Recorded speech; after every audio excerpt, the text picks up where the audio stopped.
still need to be careful.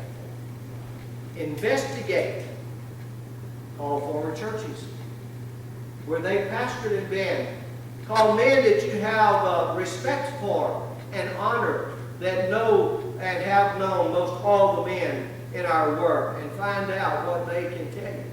I want you to know, the man that was with us in revival told me about a man that went to a church that I pastored, and when he went there, he was running well over 100, and in 2 years' time, he had it down to 0, and they sold the building, and they took the money and did something with it. There's no church there. In that town of 80,000 people, we have no missionary Baptist church now. And his track record is the church before, he did the same thing. And before that, the same thing. And some of these men know that, but they're not telling it. That is damaging to the Word of God. That is not right. If I do right, I serve well, I do the very best I can, if I honor God with my life and I have a good testimony among you, then don't lie. Just go ahead and tell the truth. If I'm not what I need to be, don't lie. Tell the truth. That's what we need, isn't it? The truth. You don't need a lie. You need the Word of God. You need the truth. We all do that. But I'm telling you, there are people out there that are not true shepherds, and you need to be careful of them.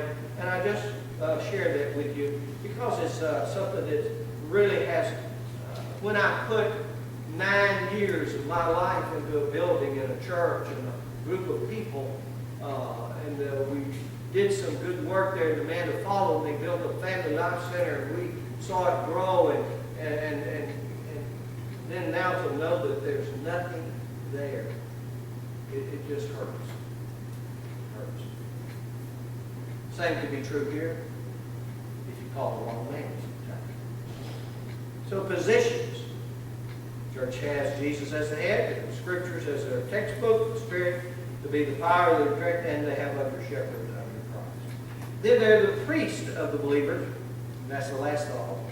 And it's 1 Corinthians chapter 5 and verse 7. I think I will take time to go and read that. I didn't mark anything, the reason I didn't go read the other one. But this was pretty close. 1 Corinthians 5:7. Purge out, therefore, the old leaven, that ye may be a new lump, as ye are unleavened. For even Christ, our Passover, is sacrificed for us. Jesus becomes the high priest of the church. He tells us that he will make us kings and priests. But Jesus is the high priest. Jesus is our high priest. He sits at the Father's right hand, and there he makes intercessions for you and I before the Father. When Satan is up there making accusations, saying, look what your children are doing, look what that child did, look what that one says, and look at what he says he is, and look what he's doing. And Jesus says, he's covered in my blood. Covered in my blood. Satan never talks about us in a good way, I can assure you that. And the more you serve him and the more faithful you get to God, the more he's going to attack you. Jesus is the Passover lamb. He is the sinless sacrifice that a holy God requires. He is the propitiation Lord. He is the one who took our place, who died in our stead, who died our death, the death that I should have died. He suffered my pain that I should have endured. He took my place and he became my substitute. And he became the substitute of every believer.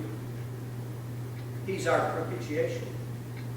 Therefore, he can be your, mine, and the whole world's Savior. Because of what Jesus did, and because of what he was willing to do, and because of what we know about him, he can be the Savior of the whole world. For God so loved the world that he gave his only begotten Son, that whosoever believeth in him should not perish, but have everlasting life. Whosoever. He died for all. Do you need a Savior? And you have one in Jesus. And that's the one we need to present to a lost and dying world, who gave himself and His life on the cross for our behalf, who took our place and died the death that should have been mine. He loved you and He loved me that much. We need to call on Him. We need to trust and believe in Him. And we know that when we do, He will save us. All who call shall be saved. There is no other way.